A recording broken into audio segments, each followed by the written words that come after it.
convidado de hoje, Rafael dos Santos, que está conosco aí falando um pouquinho sobre DevOps em ambiente Azure. A promessa é que ele vai entregar para a gente funcionando aí o DevOps de fato, subindo, testando, mostrando tudo como funciona. Antes de eu passar a bola para o Rafael, só relembrar que nós estamos no Facebook, basta você digitar lá Facebook, VBrownBag Brasil. Estamos também no YouTube, VBrownBag Brasil, e no Twitter, @VBrownBag Brasil. Além disso, quem está nos acompanhando aí, além da transmissão, estamos ao vivo na live no Facebook via nosso link. Um lance bem interessante que é o nosso Call for Papers. Esse cara aqui, basicamente é o seguinte: você que curte compartilhar conhecimento, conhece de algo, gosta de passar isso, transmitir isso para a galera, o VBrownBag ele aceita. O Call for Paper você pode enviar a sua sugestão, alguns temas que você gostaria de conversar, enfim. Aí a gente tem infra, rede e assuntos não necessariamente técnicos, tá? Mas que estejam voltados à TI. Já tivemos pessoas falando de inglês, de gestão de tempo, enfim. Se está a fim de participar, compartilhar com a comunidade, vem conosco, é bem bacana. Basta entrar em bit.ly VBB Brasil CFP e aí vai chegar para nós e entraremos em contato para conseguir agendar o seu show. Relembrando aqui os nossos recadinhos da semana. Nós temos aí o VMUG, que é o VMware User Group. Nós temos hoje VMUGs no Rio Grande do Sul, São Paulo, Rio de Janeiro, Minas Gerais, Brasília e também no Paraná. Alguns grupos no Telegram, para a galera que queira conhecer um pouquinho mais e começar a trocar uma ideia junto à comunidade. Temos vários grupos aí, Sun, SX, VRave, VHops, enfim, vários grupos interessantes para que você consiga participar. No dia 4/4, nós teremos o encontro do VMUG Brasília, lá na Asa Sul, vai iniciar às 19h10. Então vai ter uma galera bem bacana lá. Quem for da região de Brasília, dá um pulinho lá, bem interessante. O VMUG, além de você ter conteúdo técnico, você faz aquele networking que sempre vale a pena. E uma reforçada bem interessante, Rafael vai falar também sobre MVP Conf Latam, dia 12 e 13 de abril, em São Paulo, das 8 às 18. Um baita evento, vai reunir uma galera barra pesada aí do mundo de TI. Você vai ganhar bastante, tanto em conteúdo técnico quanto em networking. Ok? E na próxima semana, esse que vos fala estará aqui com vocês falando sobre a otimização de laboratórios de estudo com Hyper-V. Então no dia 8/4, eu, Nathan Pinoche, estarei aqui no VBrownBag falando um pouco como você consegue otimizar seus laboratórios e ter mais produtividade com o Hyper-V para seus estudos, certificações e tudo mais. Beleza? Bom, ficamos por aqui, Rafael. Vamos nessa? Show de bola, pessoal. Antes de eu iniciar, eu queria só fazer uma menção. Rapaz, não sei se vocês repararam, mas o inglês do Nathan tá extremamente afiado, cara. Tá vendo? Eu trabalho com gringo, converso com gringo o dia inteiro e meu inglês não é assim. MVP Conf, Networking. Mas tem que ser rapaz, aqui, eu vou falar MVP Conf mesmo, cara. Rapaz, o inglês do cara tá... Me senti... não podia deixar de zoar, né? Me senti com vergonha aqui, cara. Me senti com vergonha. Queria deixar essa menção rosa. Mas... Vamos nessa. Vamos lá, deixa eu compartilhar minha tela agora. Show.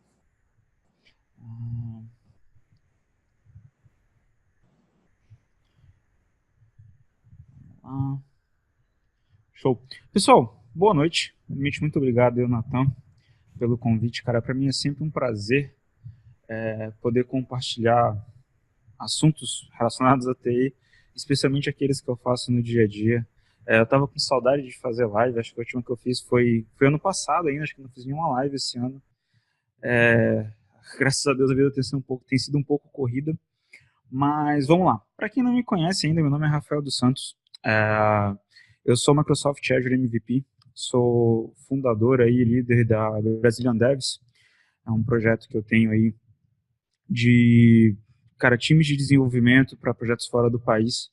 Então, graças a Deus, tenho tido contato com vários projetos dos mais diversos tipos e tamanhos, e sempre surgem demandas de desenvolvedores, pessoas de infra, arquitetos de solução, e eu venho sempre indicando pessoas para essas vagas. Então, assim, se você trabalha com TI, você fala inglês, manda teu currículo para mim, entre em contato. Sempre surge alguma oportunidade, é sempre bom conhecer pessoas que eu possa indicar. E eu tenho gastado aí, acho que desde o ano passado, na verdade, nos últimos 2 anos, desde quando eu virei MVP, uma das coisas que eu tenho mais feito aí na comunidade é democratizar o acesso à informação em termos de nuvem, mostrar como as pessoas podem ir para a nuvem. A nuvem é uma excelente oportunidade, desde que usada corretamente, né? Se você às vezes não sabe direito o que você está fazendo, o tiro pode sair pela culatra, então você pode acabar tendo uma má experiência que vai te fazer não querer usar a nuvem mais. Então eu venho tentado democratizar esse acesso à informação sobre o que é a nuvem, especialmente sobre como migrar aplicações legadas para a nuvem. E uma das coisas que eu mais faço, que é preparar, às vezes, a migração da aplicação legada, porque às vezes nem sempre é só a gente pegar a aplicação como ela está e migrar para a nuvem, esse é um passo, mas depois otimizar a aplicação para ela funcionar na nuvem, exigem várias disciplinas. Eu venho falando bastante sobre performance e monitoramento ultimamente, mas dentro dessas disciplinas eu queria destacar exclusivamente hoje sobre DevOps.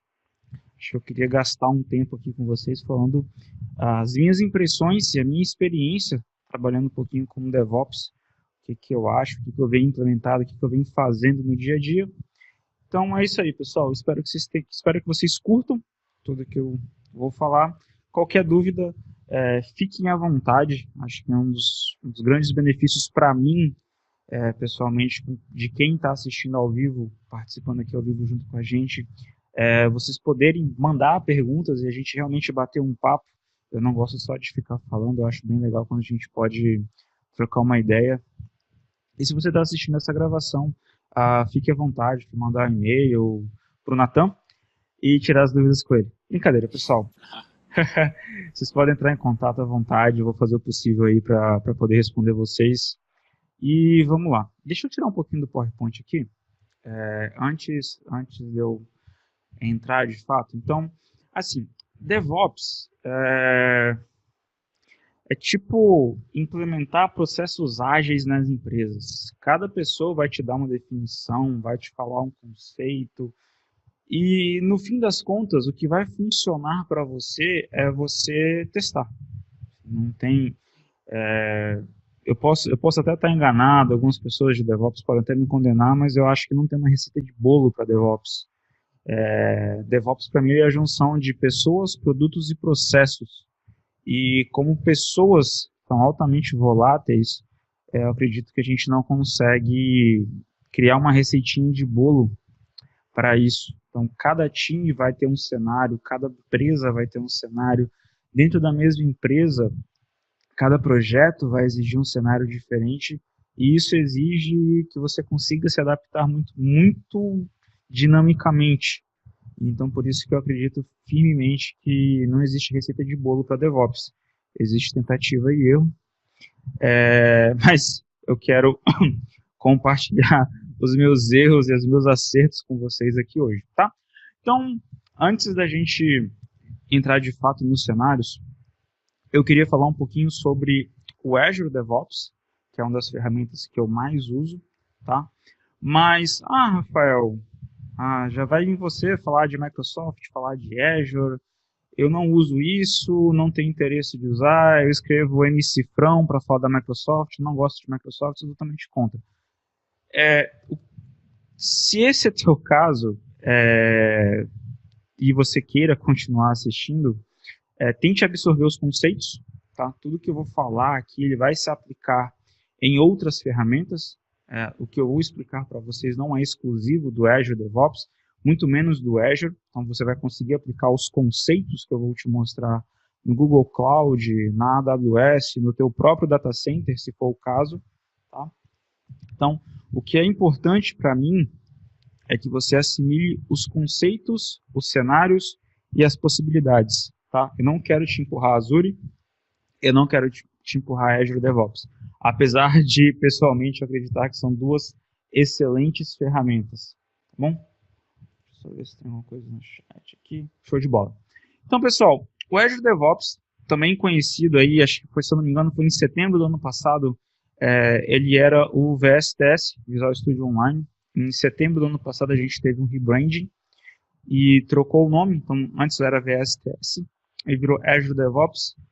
Em termos de funcionalidade, se você já usava o VSTS antigamente, é a mesma coisa, tá? Não mudou absolutamente nada. A grande mudança e o rebranding que ocorreu foi que a Microsoft tornou os produtos dentro do Azure DevOps independentes. Você não precisa criar uma conta e usar todos os serviços ao mesmo tempo. Você pode escolher uma única peça de tudo que eu vou mostrar aqui e usar no seu dia a dia. Então você não precisa mais usar tudo dentro da mesma conta, tá? Então, queria só passar rapidinho pelo site oficial aqui e as features do Azure DevOps, tá? Então, primeira coisa é o Azure Boards, tá? Então a gente consegue ter todo o controle do nosso projeto em termos de tarefa, relatórios, gráficos e tudo mais que a gente precisar, tanto para quem usa Scrum, para quem usa Agile, para quem usa Kanban, para quem gosta de construir um processo personalizado. Então você pode fazer todo o controle do teu projeto de termos de tarefas, sprints, burn down e tudo mais dentro do Azure DevOps. Desculpa. Então se você usa se você usa o GitHub Issues, se você usa GitLab, eu esqueci o nome o Jira da DataLegion. Isso, eu estava tentando falar, eu ia falar Jenkins, mas Jenkins é um outro, para CI/CD, é um outro processo, é um outro software de CI/CD, muito bom também, por sinal, recomendo que vocês olhem, mas eu queria falar do Jira. O Azure Boards faria às vezes do Jira, por exemplo, tá? Então a gente consegue fazer planos de teste aqui dentro, uma ferramenta muito legal. Se sua empresa tem um setor de QA, ou um setor de validação, a gente consegue criar uma série de testes, de planos de execução de testes aqui dentro e monitorar a execução desses testes. Isso é muito legal, tá? Principalmente se você tem uma equipe de QA que não é técnica, tá? Que não sabe mexer com código. O que eles fazem é executar planos de teste para poder fazer validações. Nem tudo nessa vida a gente consegue automatizar. Então, se você tem pessoas não técnicas na sua equipe de QA, o Azure Test Plans ajuda absurdamente, tá? Isso é uma parte essencial dentro do mundo de DevOps, tá? Azure Pipelines, que é o controle de CI e CD, Continuous Integration e Continuous Delivery, que é o que a gente vai gastar um tempinho mais aqui dentro hoje, tá? A gente tem o Azure Repos agora, aqui. O Azure Repos é controle de versão, tá? Controle de versão Git. Então, se sua empresa precisa de um GitHub, na verdade, precisa de um controle de funcionamento Git, e você não quer pagar a assinatura do GitHub para ter repositórios privados, o Azure Repos ele tem 5 repositórios, na verdade, você tem inúmeros repositórios privados e gratuitos, tá? E os privados, eles são free para até 5 usuários. Então, se você tem até 5 usuários no seu time, você pode ter quantos repositórios privados você quiser dentro do Azure DevOps, totalmente de graça, sem problema nenhum, tá? Azure Artifacts a gente vai chegar um pouquinho depois. Então aqui, propaganda da Microsoft. A gente não vai entrar muito. Antes de eu chegar nos cenários que eu quero mostrar para vocês, eu queria fazer algumas pontuações. A primeira é, como eu falei no começo, você não precisa usar .NET, você não precisa usar Azure para usar o Azure DevOps, tá? Não importa em que linguagem esteja seu código e não importa aonde você esteja fazendo o deploy. Se é outra nuvem pública, se é uma nuvem privada, se é seu próprio data center, tá? Você pode usar o Azure DevOps. Ele não é restrito a tecnologias Microsoft e muito menos restrito a .NET e a Azure, tá? Eu queria deixar essa recomendação primeiro para vocês, tá? Então, independente se você usa .NET ou não, se você usa Azure ou não, vale muito a pena você usar o Azure DevOps, tá? Uma das coisas que eu gosto de falar também sempre é por padrão, eu sempre gosto de estudar mais do que uma tecnologia ou mais de um produto para resolver o mesmo problema. Isso me força a ver cenários diferentes, ver funções diferentes, jeitos diferentes de resolver o mesmo problema. Então, nessa linha, eu queria deixar duas recomendações para vocês de dois produtos similares ao Azure DevOps que vocês podem olhar para tirar suas próprias conclusões. O primeiro é o Jenkins, é um dos Jenkins. É um dos softwares para Continuous Delivery, Continuous Integration mais usados, eu acho que no mundo. Tá? É muito bom, vale muito a pena vocês usarem. Tá? O segundo é o Circle CI, que é um cara que eu gosto muito de usar, usei bastante, hoje não uso tanto mais, mas eu usei muito o Circle CI, tá? Ele tem integração com GitHub e com Bitbucket, muito legal. Tá? Então, se vocês quiserem algum contraponto, quiserem indicação de outras ferramentas de DevOps para vocês poderem usar, eu queria deixar essas duas recomendações para vocês. Bom, antes da gente chegar nos cenários, uma última coisa que eu queria mencionar. O Azure DevOps você tem, eu esqueci de cabeça agora, mas eu acho que são 120 minutos por mês de build gratuitos, tá? Independente se você tem builds Windows, Linux, e o Azure DevOps é o único que te permite fazer build para iOS de forma gratuita. Então você tem, se eu não me engano, para mobile são 60 minutos, não 120, teria que confirmar na documentação depois, mas você tem uma máquina de build preparada para fazer build Android e uma máquina de build gratuita para você fazer build de aplicações para Mac e para iOS também. Então é a única das ferramentas gratuitas que você vai te possibilitar você fazer um build de um aplicativo iOS sem você ter um Mac. Rafael, porque é muito bom. Então a MC-Frão disponibiliza isso gratuito? Gratuito, cara. A MC-Frão faz isso gratuitamente para você. Rapaz. Hoje Novos é 1º de tempos. abril, você tá sabendo, né? Novos tempos. Cara, não é, tá? Não é. Se vocês acharem que é, vocês podem me mandar e-mail aí. Eu vou mandar a página de documentação para vocês com uma felicidade. Não é brincadeirinha de 1º de abril. Isso é real, tá? Boa. Show de bola, pessoal. Alguém tem alguma dúvida até agora? Alguém queria fazer alguma pergunta? Aproveitem, meu povo. Eles estão fazendo uma listinha para no final te bombardear. Pode ficar tranquilo. Rapaz, aí sim. Deixa eu trocar isso aqui. Agora show de bola.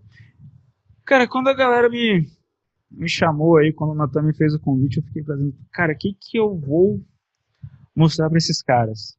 Cara, só tem fera nesse grupo. Que eu posso apresentar assim que vai ser impactante para eles? Eu tento ao máximo não fazer demonstração de nível 100 ou fazer Hello World de tutorial, a não ser quando é extremamente necessário. Então eu não queria criar só um pipeline, mostrar para vocês lá, fazer um deploy no Azure, algo muito básico. Eu acho que isso vocês têm literatura e documentação de sobra. Então eu pensei, falei assim, cara, eu vou levar os cenários que as pessoas, quando eu ministro treinamento, ou quando eu faço alguma demo em eventos, os cenários que as pessoas mais ficam meio que impactadas, eu estou falando isso meio que entre aspas aqui, o que elas às vezes não sabem que dá para fazer com DevOps. Então eu queria gastar a apresentação de hoje sobre isso. Então, eu trouxe 3 cenários, tá? Todos os 3 cenários são reais. Então, eu estou trazendo... eu coloquei em print screens, tá? No template, porque são prints realmente de cenários de produção, que são cenários que eu controlo. Então, para reduzir o risco de vocês verem alguma coisa que não podia ser vista, eu fiz um tratamento nas imagens e vou explicar para vocês os 3 cenários que eu mais gosto de trabalhar e geralmente eu mais implemento nas minhas consultorias. Tá? O primeiro são múltiplos ambientes, tá? Então vamos lá. O que é muito comum? Uma empresa de desenvolvimento de software, tá? Uma empresa de tecnologia em geral, ela vai ter vários ambientes, ou ela, no mínimo, deveria ter vários ambientes, tá? Então, geralmente a gente vai ter desenvolvimento homologação, que geralmente eu chamo de staging, release ou pré-release e produção, ou desenvolvimento, staging e produção, desculpa pessoal. Então isso pode variar um pouco de empresa para empresa, de cenário para cenário, mas geralmente você vai ter entre 3 e 4 ambientes aí, tá? Então, a primeira diferença que eu gosto de frisar é Continuous Integration, que é a parte de CI, ou integração contínua, é diferente de Continuous Delivery, que é a entrega contínua, tá? Então, numa parte a gente vai ter o processo de build, o processo de CI, que vão gerar os artefatos. Fazendo uma analogia para quem é programador, se você programa .NET, o processo de build é o processo de dar Ctrl+Shift+B no Visual Studio. Você dá um build no Visual Studio, vê se a sua solução compila e se você consegue rodar a sua aplicação. Se ela vai funcionar ou não com as regras de negócio que devem ser implementadas, isso daí é uma outra história. Tá? Mas o processo de build ele é responsável por garantir que seu código ele compile, ele funcione, tá? Do ponto de vista de sistema operacional, não do ponto de vista de regra de negócio, tá? E que você consiga mover esse código, essa versão específica do seu código, em múltiplos ambientes. Então, o Azure DevOps ele me permite fazer esse controle. Então, a partir do momento que eu gerei uma versão, e aí ela pode ser automática, cada commit no meu controle de versão, ou ela pode ser manual, ou ela pode ser em dias específicos da semana, eu posso configurar para todo dia, meia-noite, rodar um processo de build, gerar artefatos novos para mim. Independente de como é o processo, com os artefatos em mãos, eu consigo navegar com esses artefatos através dos meus ambientes. Então, qualquer pessoa, sendo ela técnica ou não, ela consegue ter uma visibilidade de qual versão do meu código está em qual ambiente. Então, isso me permite algumas coisas bem interessantes e bem legais. A primeira que vocês podem ver, então, eu tenho vários processos aqui em staging, então eu sempre vou fazer um deploy automático no ambiente de staging, tá?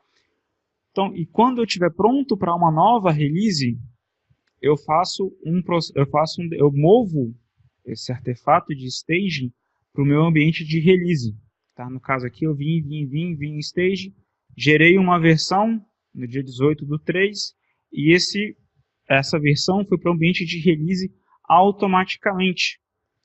E ele fica aqui com uma pré-aprovação pendente para a produção. Isso me garante o quê?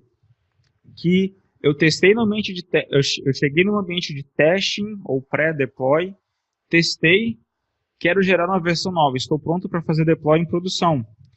Eu faço um deploy automático em produção, tá? Num ambiente mais controlado, não um ambiente ao vivo. Para quem é novo nesse processo de deployment, tem um padrão chamado Canary Deployments, ou Canary Deployments, eu não sei qual é o termo em português, mas basicamente eles te instruem a você criar dois ambientes, o Blue e o Green. Tá? Então você sempre vai ter um ambiente que está recebendo tráfego, você faz o deploy no segundo ambiente, no Blue ou no Green, drena o ambiente ao vivo e redireciona o tráfego para o novo ambiente. É como a gente faz deploy sem ter downtime nenhum. Tá? Isso é bem fácil da gente controlar quando a gente tem os processos de DevOps bem implementados. Então, eu faço um deploy no meu processo, no ambiente de release automático, e qualquer pessoa autorizada consegue promover esse deploy para a produção. Então, o meu gerente, meu líder de equipe, outra pessoa com acesso ao Azure DevOps consegue promover esse deploy para live, para produção mesmo.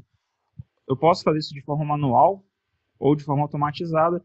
Em produção, geralmente, eu gosto de deixar de forma manual, para sempre ter um aval de outra pessoa, tá? Mas aí vai do processo de cada pessoa, de cada empresa, desculpa. Então, quando fiz todo o processo automatizado, ele chegou no ambiente de release. Para a produção, o que vai acontecer? Eu vou abrir aqui meu deploy específico, ele vai falar para mim, olha, está pendente de aprovação. Então, qualquer pessoa com acesso vai poder vir aqui no Azure DevOps e falar, olha, está aprovado, pode ir para produção. A partir do momento que eu aprovar aqui, eu vou rodar meu outro processo, fazer controle de load balancer, fazer swap de ambientes, de endereço de IP e tudo mais, e de uma forma simples eu consigo fazer um deploy em produção. Então até meu gerente, que não tem um background técnico, ele consegue fazer um deploy em produção sem ter alguém do corpo técnico junto com ele. Isso pode ser perigoso, pode não ser, depende um pouquinho de cada empresa, mas acaba sendo um requerimento, às vezes, de ser um líder ou gerente, que às vezes não tem um background tão técnico, de ter essa aprovação. Então, esse é um cenário muito legal que esses processos de DevOps possibilitam para a gente. Beleza, pessoal? Dúvidas aqui? Show de bola. Mas se a galera estiver, tô olhando aqui no Facebook também. Show. Deixa eu só molhar a garganta aqui rapidinho. O segundo cenário, e aí esse aqui é uma das coisas que eu, às vezes eu sou chamado para implementar em 110% de todas as consultorias que eu tenho realizado, que é garantir a qualidade de código. Qual que é um dos maiores problemas de software hoje, de um modo geral? Às vezes você tem um problema que é o sistema legado, que esse aí não tem como você jogar fora e refazer. Ele está legado, ele está cheio de remendos.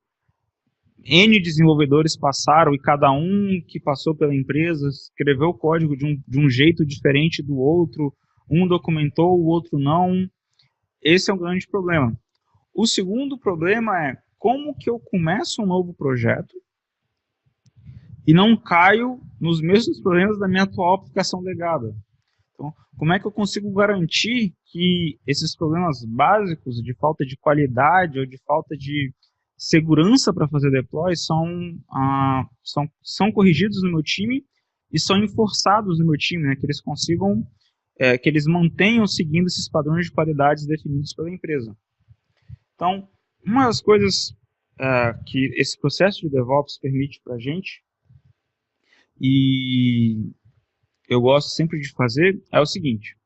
Primeiro, trabalhar com testes, tá, pessoal? Não tem como fugir. Você é desenvolvedor, eu sei que você não gosta de testar o seu código, eu também não gosto, mas se a gente vai, a partir do momento que você começa a fazer deploy de forma automatizada, ou você quer dar mais velocidade de deploy na sua aplicação, não tem para onde fugir.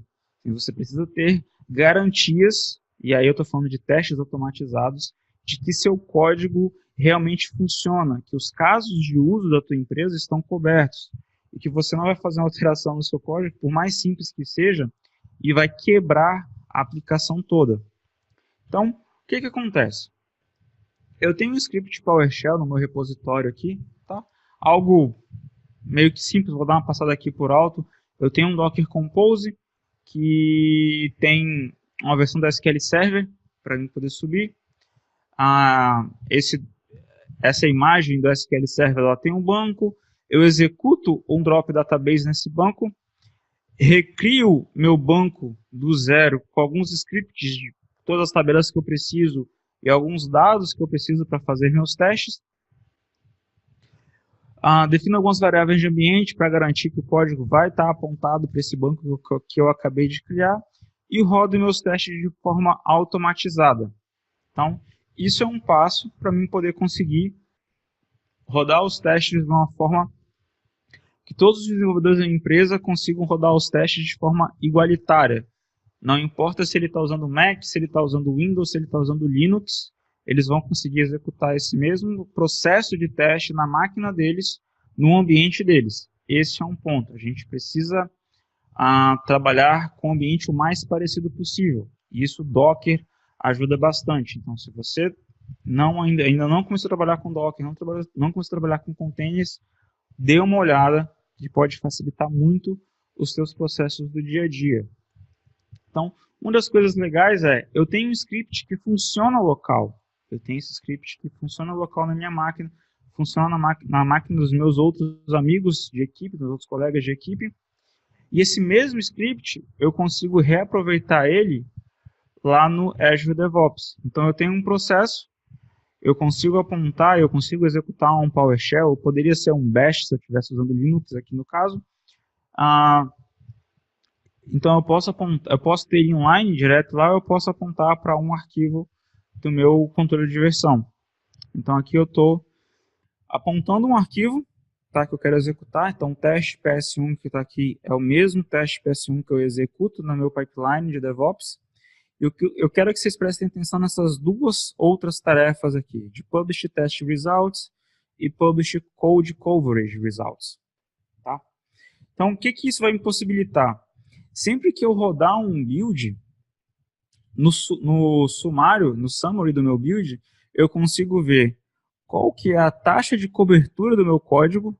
Vocês podem ver que aqui eu estou com 96% nesse código. E aqui todos os meus testes passaram. Então todos os meus casos de uso, minhas regras de negócio, todas elas foram atendidas com essa mudança.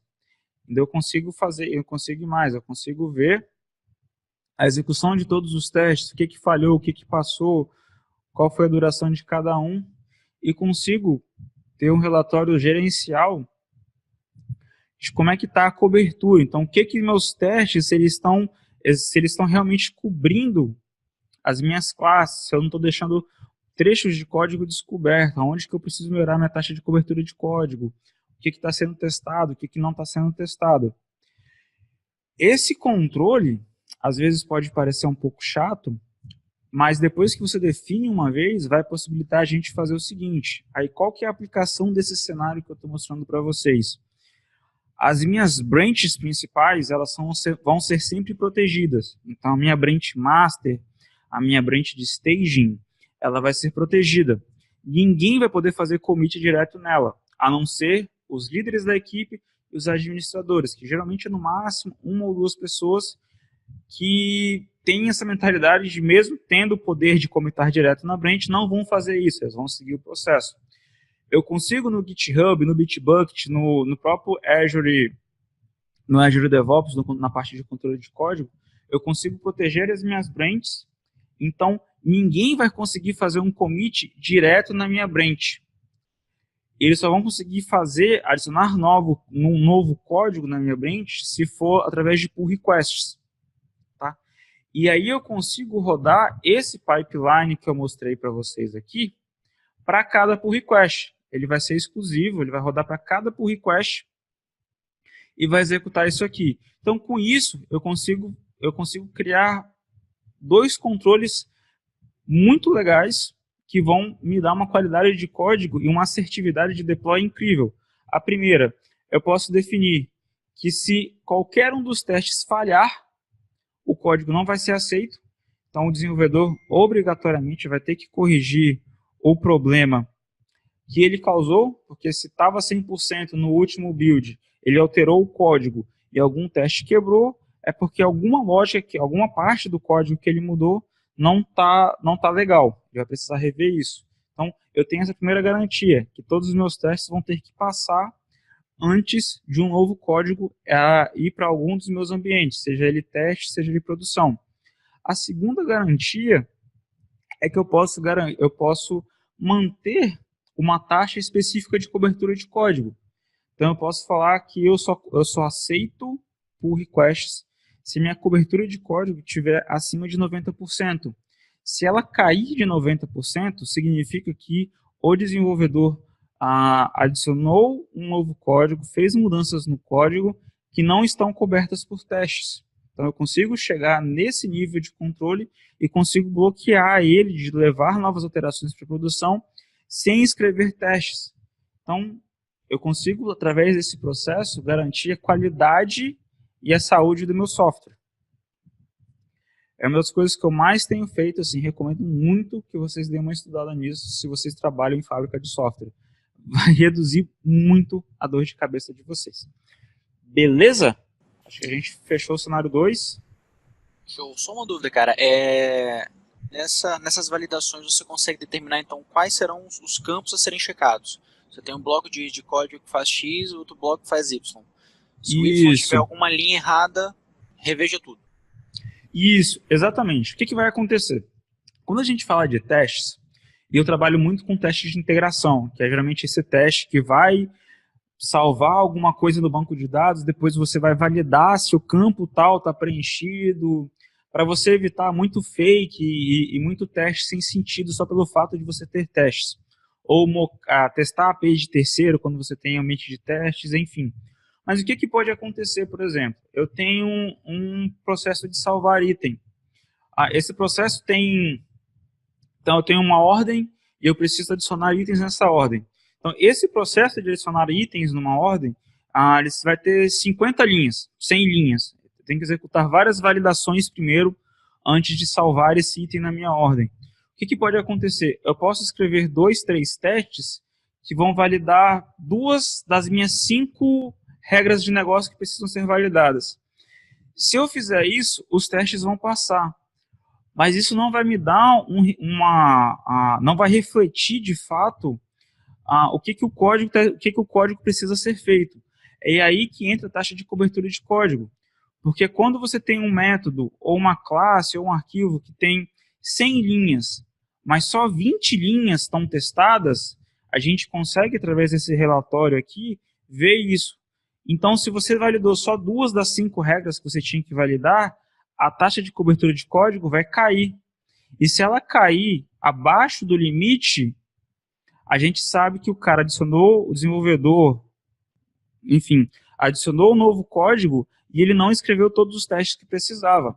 Então, com isso, eu consigo garantir um pouco da qualidade e da saúde do meu código. Bacana, show. Show de bola. Show de bola? Por último, e não menos importante, eu queria deixar um último cenário aqui, que geralmente a galera de infra pira e gosta mais, e me ajuda muito, que é o seguinte: o que acontece? Às vezes aí eu falei muito ali de código, isso se aplica aqui muito bem a nível de API. A gente não tem validação visual, a gente não tem muita tela para poder olhar, isso aqui a gente consegue automatizar num nível muito legal. Só que tem alguns cenários, por exemplo, quando a gente trabalha com portais, seja eles interno ou externo, exige muita validação visual, e às vezes uma mesma tela você precisa alterar 2 ou 3 zonas da tela diferentes. Então, cada alteração vai estar num commit ou numa tarefa separada, e se a gente juntar elas no mesmo ambiente, pode dar problema. Então, o que acontece? Geralmente, quem faz essa validação de itens visuais não é uma pessoa muito técnica. É muito comum no dia a dia a pessoa que precisa validar lá, acessar o site, acessar a página interna da sua aplicação para validar se determinada alteração de layout está conforme ela requisitou, ela não vai ter um conhecimento técnico de executar o código na máquina dela. Também não faz nem sentido ela fazer isso. Ela tem que baixar o código, compilar o código, rodar e ver se está funcionando. Às vezes tem que ter banco de dados, uma série de dependências que não faz muito sentido. E é nesses cenários que o processo de DevOps ele ajuda bastante. No Azure, a gente tem o conceito de ARM templates, ou ARM, ou ARM, como o Nathan diria, que são uma série de templates JSON que você consegue criar basicamente qualquer serviço do Azure do zero. Você consegue parametrizar e reutilizar através desses templates. Você pode recriar a sua infra do zero em qualquer subscription ou replicar ela da melhor maneira.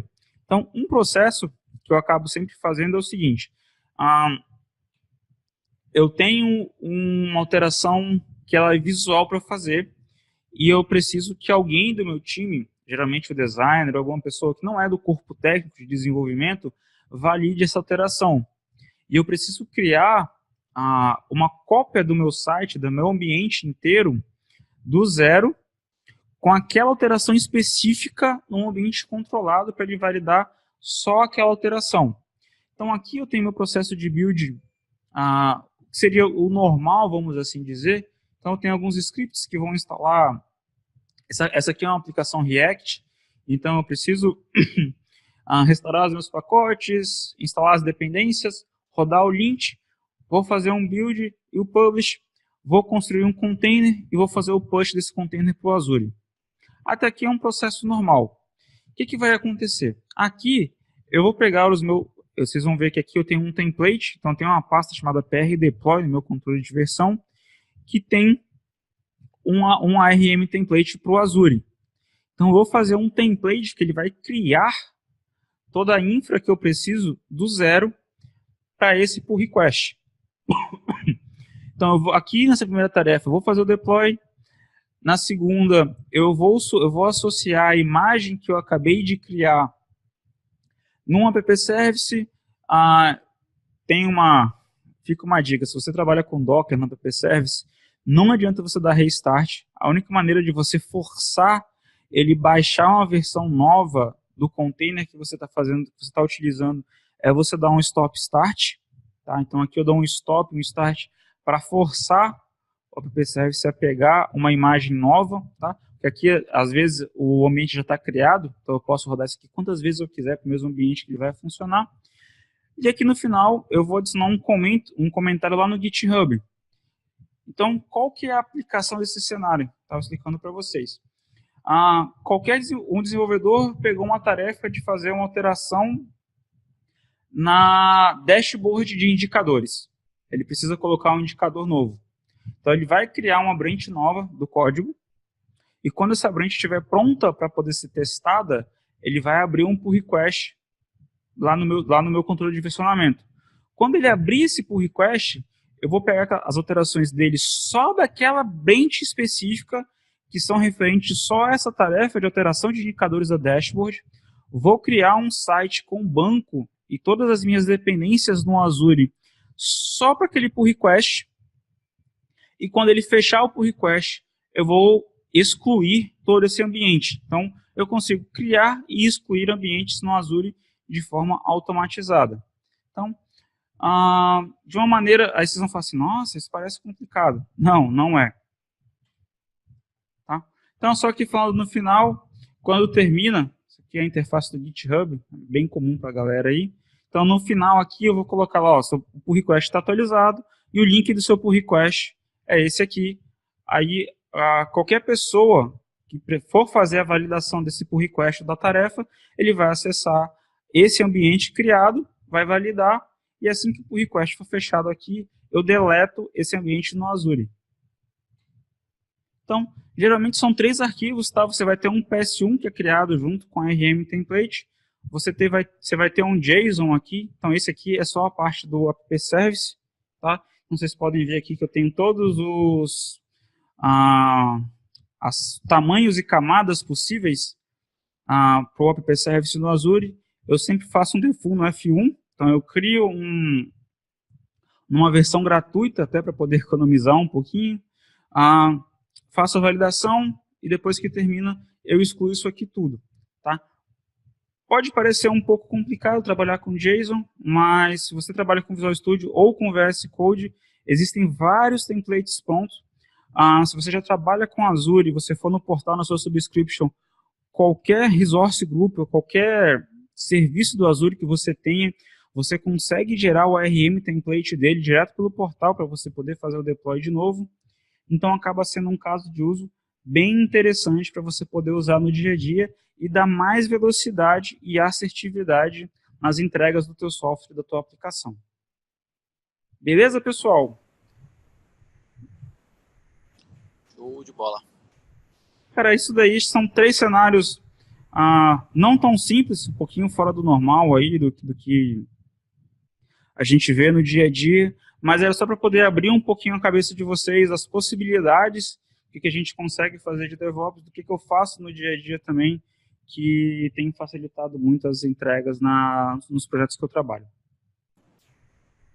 Bacana. Rafael, a partir dos códigos que você mostrou, esse último, por exemplo, se eu tivesse que subir uma infra do zero, você colocou ali a infra do zero, o que eu conseguiria fazer a partir do pedido de código? Eu preciso, sei lá, subir um ambiente que eu tenho um BD, eu tenho um controlador de domínio, o básico de uma infra on-premises. Dá para fazer via código? Dá Utilizando para aí as fazer práticas de DevOps? ou de DevOps. Nesse caso, ah, você pode DevOps, tá? A gente pode automatizar tudo isso que a gente viu aqui, esses templatezinhos que a gente tem aqui, pode ter templates para cada ambiente que a gente quiser. Então, eu posso ter um template que tenha uma máquina virtual, tenha um AD, tenha um banco de dados, enfim, várias coisas. E eu posso ou automatizar pelo Azure DevOps, ou trabalhar na minha CLI do Azure, por linha de comando normal, fazendo deploy. Uma coisa que eu gosto de frisar bastante, a sua pergunta é pertinente, é que assim, a maioria das pessoas que trabalha com infra, se você não sabe ainda, você deveria saber uma linguagem de script. Bash, PowerShell, alguma outra coisa.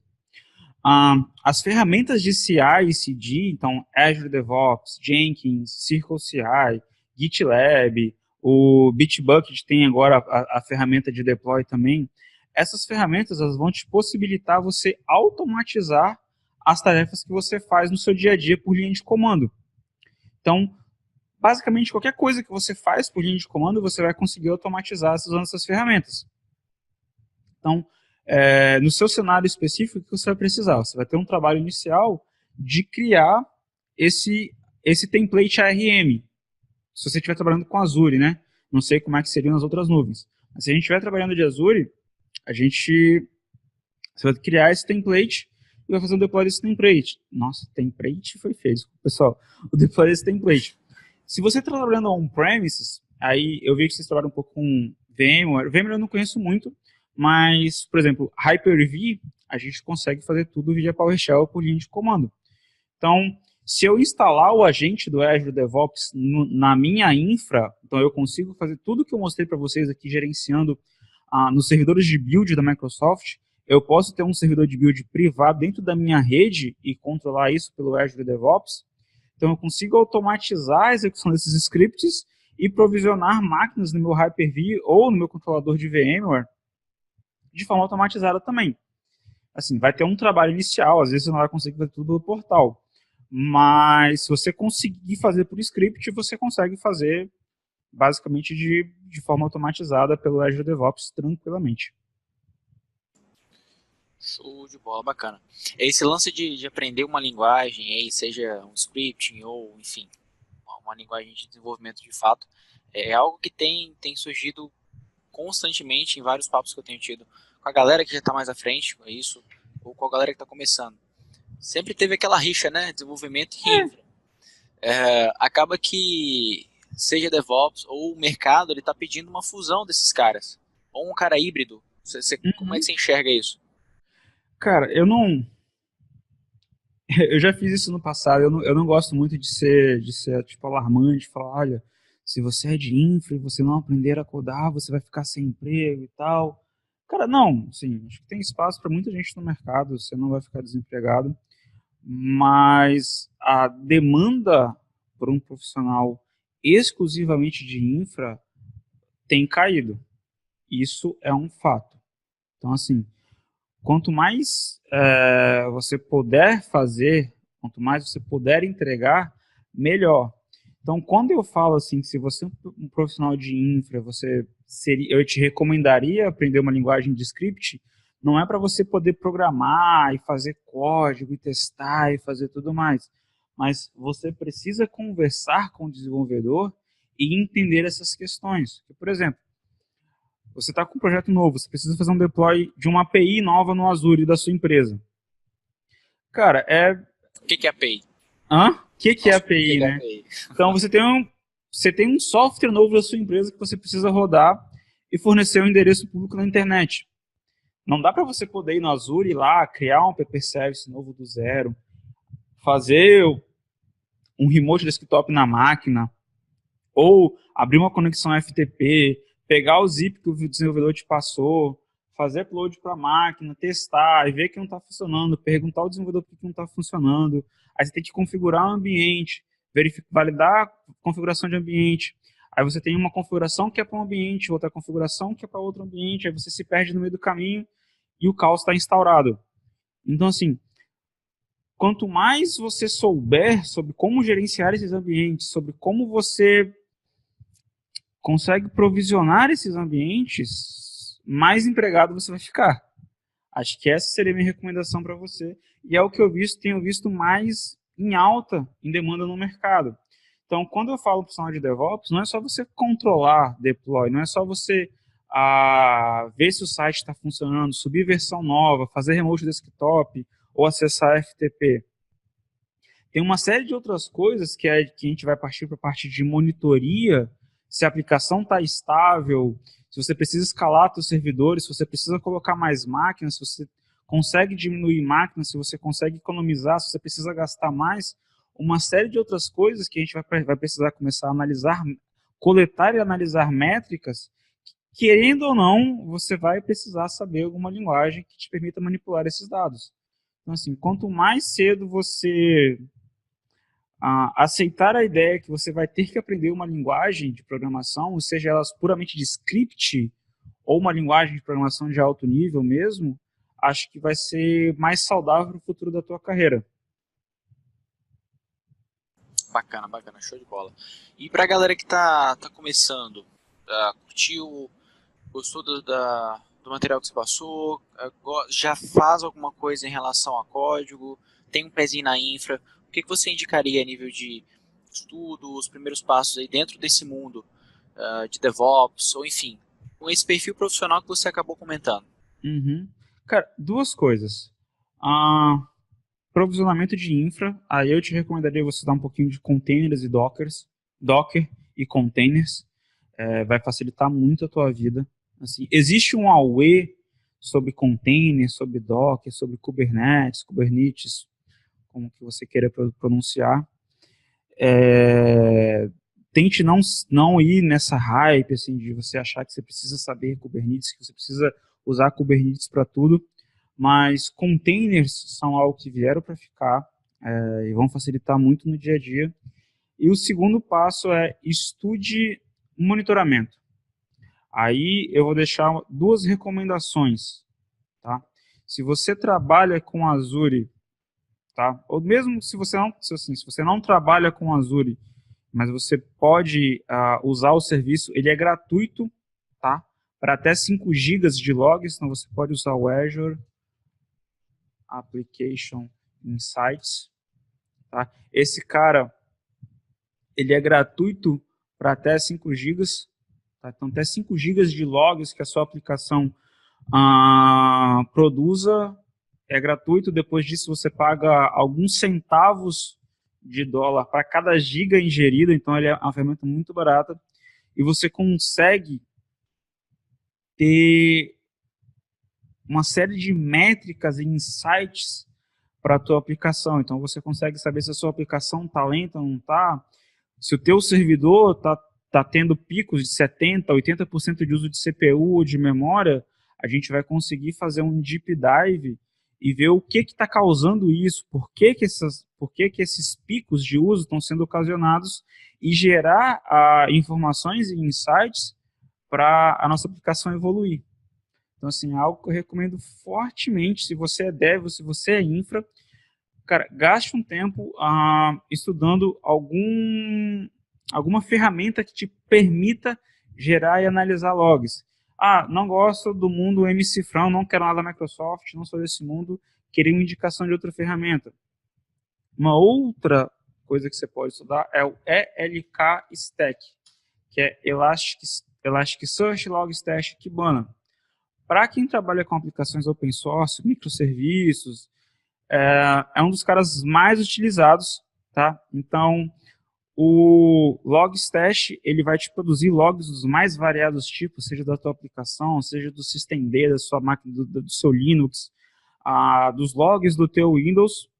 Ele vai criar índices no Elasticsearch e o Kibana vai te permitir visualizar isso através de uma dashboard bem interativa e mecanismos de consultas bem simplificados.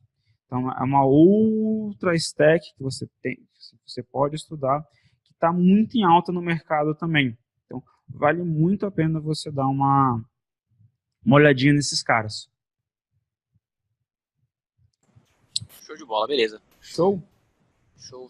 O Ricardo Martins até colocou aqui as sugestões para a galera aprender Azure, o AKMS Learn. Show. baita local lá, né? Tem muita documentação. E se você quer aprimorar os estudos, eu queria só pegar o gancho aqui, só para fazer um merchan aí, se você À vontade. permite. Só finalizando aí, galera. Então, meu blog, rafaeldosantos.net, tá? Lá no meu blog tem uma páginazinha que é o Guia de Estudos de Azure, tá? Então eu estou mantendo, tem uma página logo no topo, vocês vão ver, tem um guia de estudos. Eu estou desde janeiro compilei e estou mantendo esse guia atualizado. Então todos os PDFs que eu vejo que saem na internet, que são gratuitos, com informações relevantes à arquitetura de software na nuvem e processos de DevOps em geral, estão lá. Então, hoje acho que são 5 ou 6 guias gratuitos com muito, mas muito conteúdo para você estudar e se aprimorar. Então, eu queria deixar esse conteúdo gratuito. Se você gostou de tudo que eu falei, se você quiser acompanhar mais meu trabalho, quiser me seguir nas redes sociais, rsantosdev em qualquer lugar, Facebook, LinkedIn, Instagram, Twitter, qualquer lugar lá, rede social, /rsantosdev, você vai me achar, fique à vontade. E eu venho tentando, como eu falei lá no começo, tentando democratizar o acesso à informação. Eu venho produzindo alguns treinamentos e cursos e venho tentando manter eles num preço acessível. Então vocês podem acessar lá meu ambiente virtual de treinamento, cursos.rafaeldosantos.net. Tem 3 treinamentos hoje, tá? Uma introdução ao Azure, é um overview aí, são quase 20 horas praticamente de todos os principais serviços do Azure e como eles se comportam e como você pode utilizar ele com cases reais lá. Vocês vão me ver no portal criando o serviço, como é que você pode utilizar eles. Tem um curso de Azure DevOps, uma introdução, aí é com exemplos e como você vai criar algumas coisas, como é que você vai fazer esse controle de algumas tarefas que eu mostrei aqui no dia a dia. E tem um curso de Criando APIs Escaláveis, que eu ensino como você, o passo a passo, através de problemas e soluções, de um case real que eu tive lá da Austrália, que é uma aplicação que a gente tem mais de 20 mil acessos diários, e de como é que a gente criou um serviço de redimensionamento dinâmico de imagens que roda em um servidor com 1.5 GB de memória e um core, e como é que ele atende essas 15 mil requisições por dia. Então está tudo descrito lá, todos os passos. Então mesmo se você não é dev, você vai conseguir ter um overview de técnicas que você pode utilizar no dia a dia. E promoção especial para vocês aí que estão assistindo, cupomzinho de desconto, VBrownBag, 15% de desconto lá para vocês acessarem. Só por tempo limitado. Eu não coloquei limite, mas eu não coloquei limite de data, mas tem um limite de uso, que eu não vou falar qual que é, mas que se bestar até daqui a pouquinho já pode ter acabado. Pô, show de bola. É isso aí, pessoal. Muito obrigado mesmo. E até a próxima. Valeu, Rafael. Bom, fica seus contatos. A galera que precisar de qualquer tipo de... tiver alguma dúvida, pode enviar ao Rafael, ele responde, a galera é bem tranquilo. Ou entrar em contato conosco que a gente repassa aí pro Rafael. Bem tranquilo. Certo? Conzati, finalizamos por aqui? Sim, senhor. Show de bola. Rafael, fica o nosso agradecimento, cara. Poxa, e vamos marcar um próximo aí, pra gente subir do zero. Vamos sim. Lá do zero, subindo tudo. Vamos sim. Se esse vídeo tiver uma repercussão boa, a galera curtir aí mesmo, no próximo eu mostro como é que a gente cria a infra do zero, aí eu mostro exemplo com mão na massa mesmo para vocês. Massa, show de bola. Obrigadão, cara. Grande abraço. Valeu, galera. Até a próxima. Até mais. Valeu. Tchau, tchau. Valeu, até mais, pessoal.